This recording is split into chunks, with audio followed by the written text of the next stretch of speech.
We're driving in the hills just outside of Los Angeles with the all-new Mustang. This is the EcoBoost, but we're starting with the GT. The sound of a V8. I'm in my happy place, Andrea. Actually, my happy place is in that seat. I know.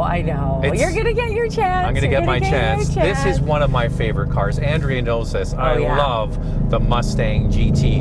And it's been updated. What's under the hood of this thing? The GT has a 5-liter V8 with a standard 6-speed manual transmission with rev matching or an available 10-speed automatic transmission, up to 486 horsepower and 418 pound-feet of torque.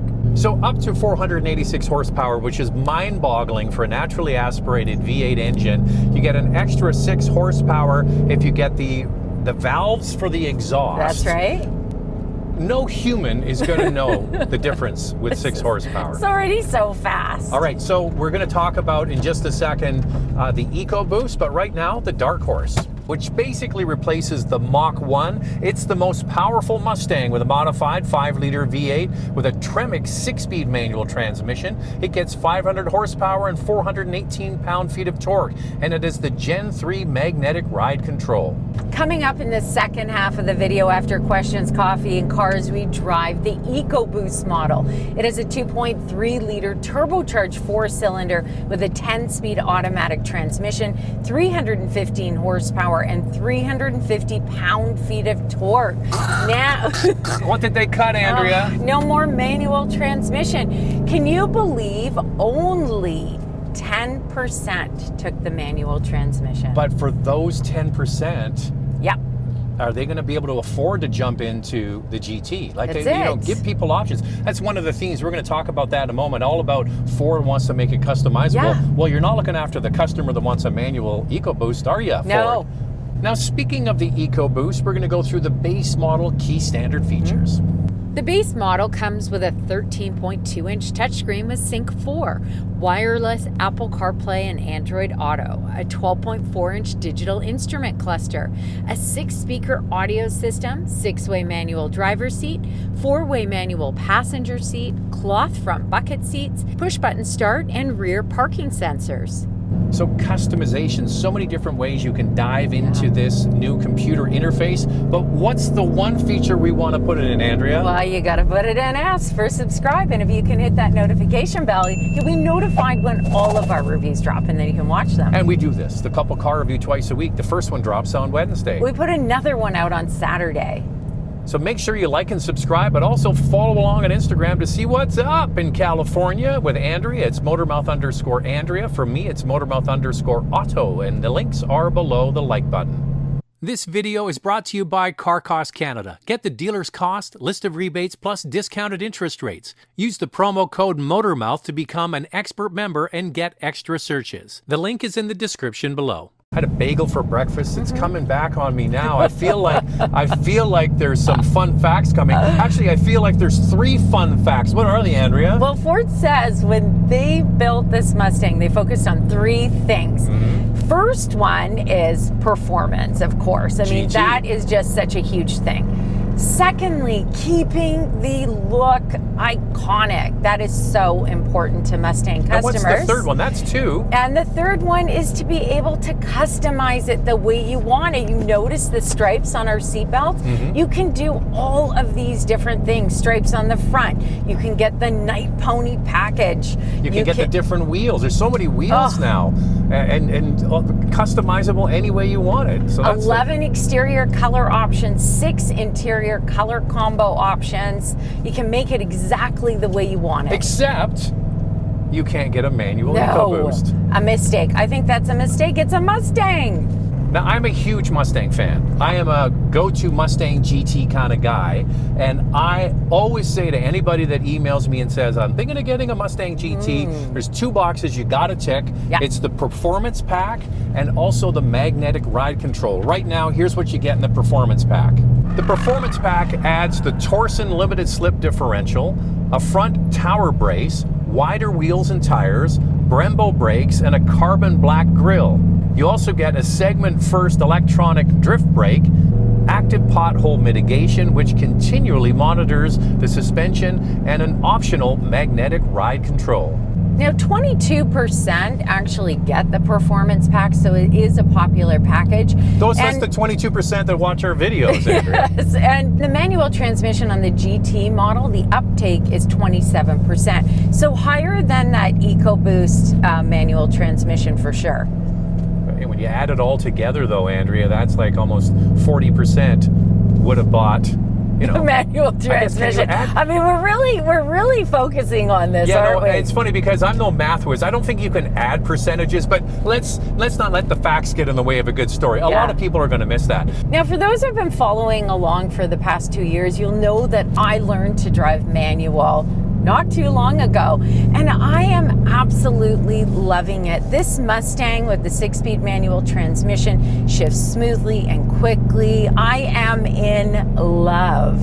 It has rev matching. Well, that's kind of cool in the GT. So if you're going through a canyon like this, you don't have to worry about heel and toe. You can just let the car do it. It is actually a nice thing to have, especially if you're on a busy road. We have had a chance to drive several of these so far. I find the steering feel is lighter than I remember, but it's very precise and there is good feedback through the steering wheel. And overall, this is surprisingly comfortable. So it's a performance car that doesn't beat you up, which is one of the reasons why I keep coming back to that magnetic ride control or Magna Ride. I really truly believe that transforms this car and gives you more of the performance than you might get just with the base suspension.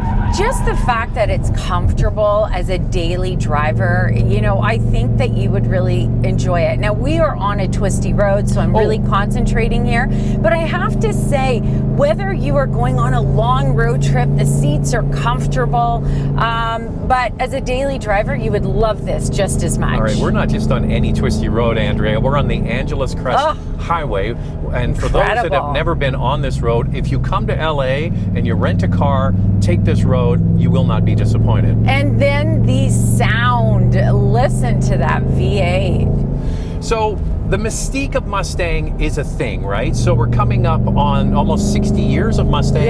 It was the 1964 and a half model.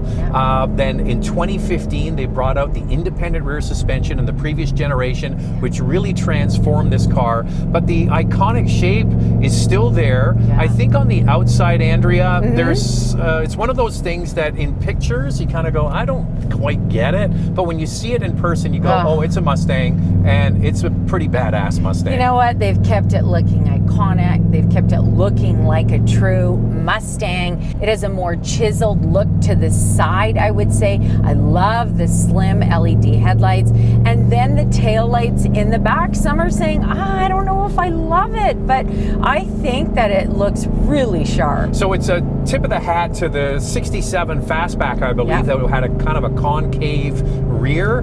They've made it really, they've accentuated and made it quite angular. The one area that for me I'm not totally loving are the hips at the back.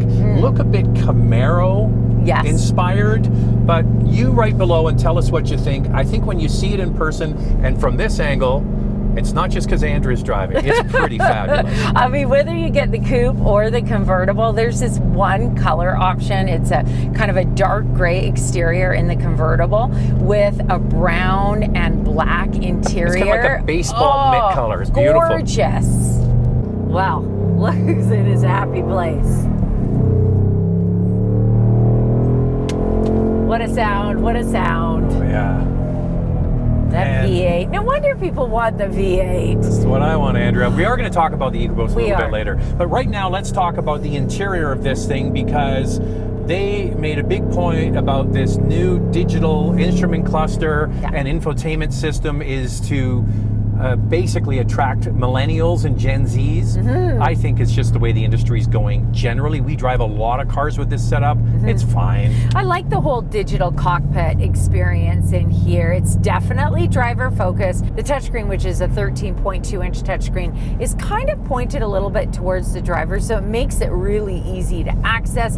Oh, and then you can customize things in here. Your drive modes, you can customize the way you want the sound, comfort level, your digital gauge cluster can all be customized. Now, these touchscreens are standard. So this is the look of the Mustang, even if you buy the base model. Of course, you're going to get some more trim pieces in here that are a little bit more upscale with the higher trims. Okay, so it's Sync 4, and then they put a Mustang skin over top of it, which gets you all those customizations, gauge cluster, ambient lighting, and that's where they think it's going to appeal to a younger buyer. JD Power just came out with a satisfaction study, and they found that everything going into a screen is a major bone of contention, and it's not just older people, it's just generally being forced to do everything on a screen is kind of a miss these days. There are some hot keys here, like a real volume knob, that's a win. Real switches for the windows and doors, so it's kind of a halfway measure. And your climate control stays on the screen, so it is easy to access, put on your heated and ventilated front seats, as well as adjust the climate. So it's not that hard. It's just going to take some getting used to, because this is not what we have seen in the past with Mustangs. So this is a mass-produced sports car. There's a mixture of hard and soft materials. The nice thing is they've gone with different textures. So you've got soft touch materials, you've got a bit of a weave kind of look. So it's not the old Mustang, but the double brow you had for the driver and the passenger. It's a new look, and I'm okay with it. And there's also a new electronic brake here at the center console. It works differently than traditional brakes that we see like this. Usually you've got the button in the front, you push on it, you lift it up. This one is a little bit different. No button in the front to hold, so you just pull it up and then you push it down to release it. I mean, easy enough to use. I'm not sure I love it. I think it's a bit gimmicky. Like if you know a digital parking brake now, you lift it up and then you push down the little button. It's the same thing, it's just with a big lever. Now the seats are very comfortable. Our seats are power seats, but you can't adjust the back. It's all manual. It's not power, which I think Ford could have taken a little bit further for this Mustang. They do comfortable seats though. They do. This is actually, surprisingly, because it is a performance coupe or convertible, would be a really comfortable long distance touring car. It's got all bases covered, from flat out performance to just cruising along. This is a 4-passenger vehicle. Mustang has always been laid out that way. When you're in the convertible and the roof is down, I think adults can squeeze back there. You've got enough headroom, obviously. But if you get in the coupe, there's just not enough headroom for an adult. I think it's best for small kids or for bags. I mean, it's really for Andrea's purse. It's for Andrea's purse and her shopping bag without having to get in the trunk. Look, it's coffee o'clock. We actually brought our coffee. Time now for questions, coffee, and cars. Angeles Crest Highway there. Quick electronic parking brake. Gimmicky. Your questions from Instagram. I'm really interested in a coupe for my next car for roughly $35,000 US. Would the EcoBoost be a better buy than one of the Toyota or Subaru twins? So that's the GR86 and the BRZ, because you're in the United States. What's the big difference between the EcoBoost, Andrea, and those two cars? No manual transmission, so EcoBoost is out for me now, unfortunately. I know. I don't think it was, to put it frank. I don't think it was ever in play. For me, it's GT or nothing. But listen, those two cars are the same, really. Are fantastic. Quite a bit smaller. And a little more buzzy with the 4-cylinder. Yeah. But, and this is a larger 4-cylinder with the EcoBoost. So if you're getting automatic to automatic, hey, why not get a Mustang? Yeah, for sure. But I'm with you, Zach. GT, manual transmission. GT or bust. I don't think I could do this without the manual transmission. So Andrea, we are going to be driving the EcoBoost in a minute. Do not tune out. No. You will be pleasantly surprised by the EcoBoost.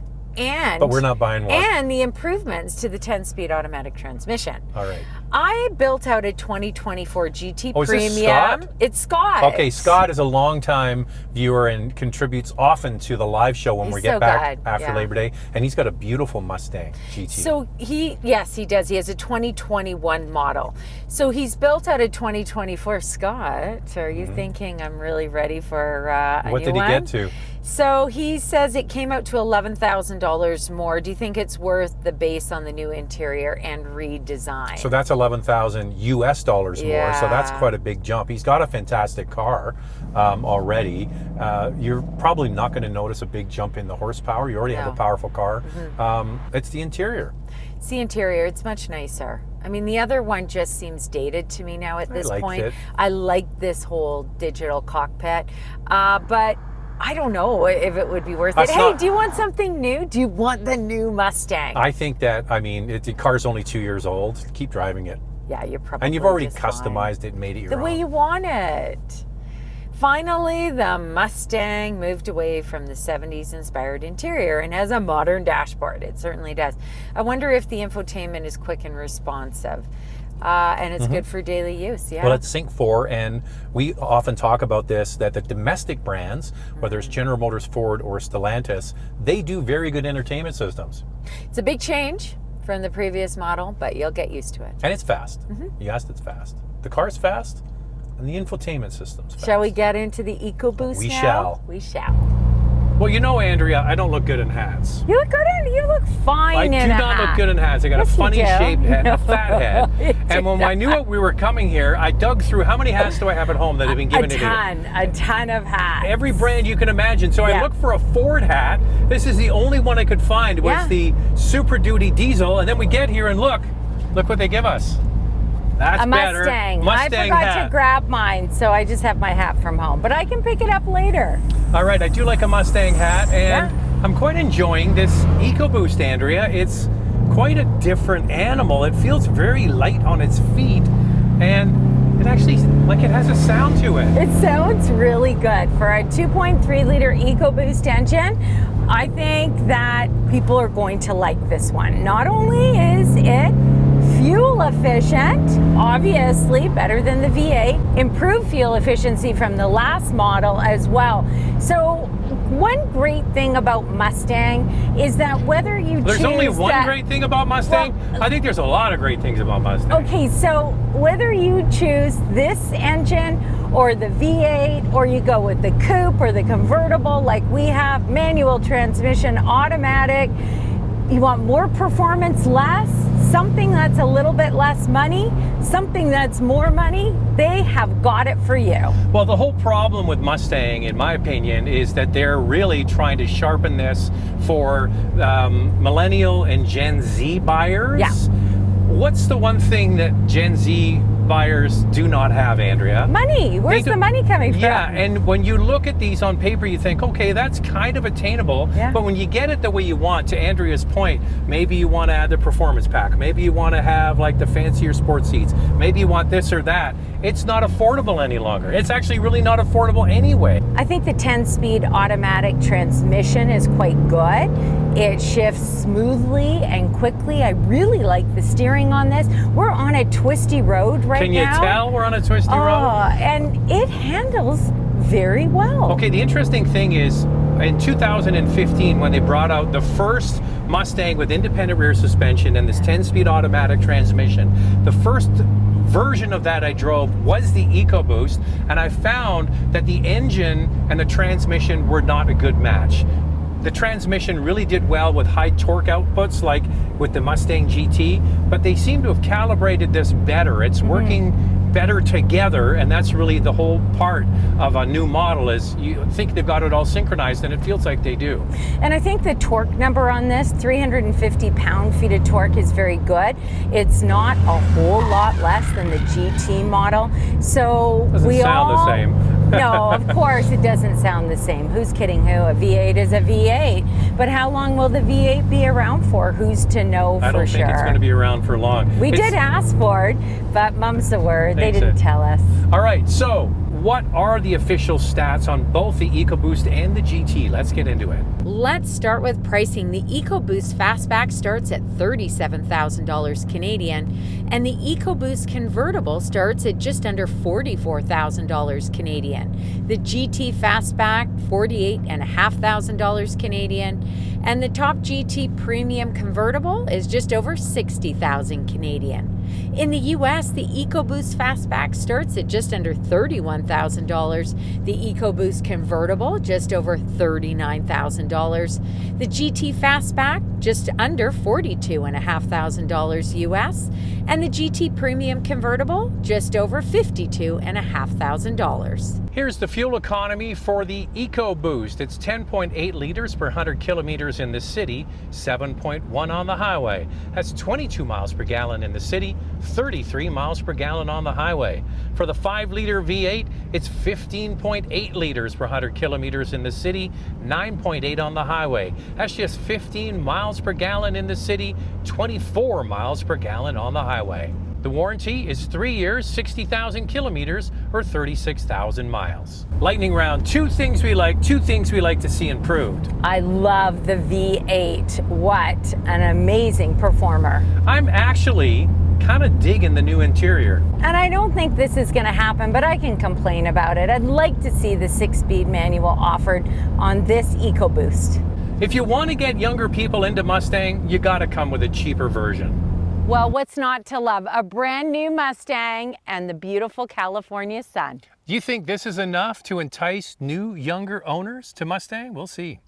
This video is brought to you by Car Cost Canada. Get the dealer's cost, list of rebates, plus discounted interest rates. Use the promo code Motormouth to become an expert member and get extra searches. The link is in the description below.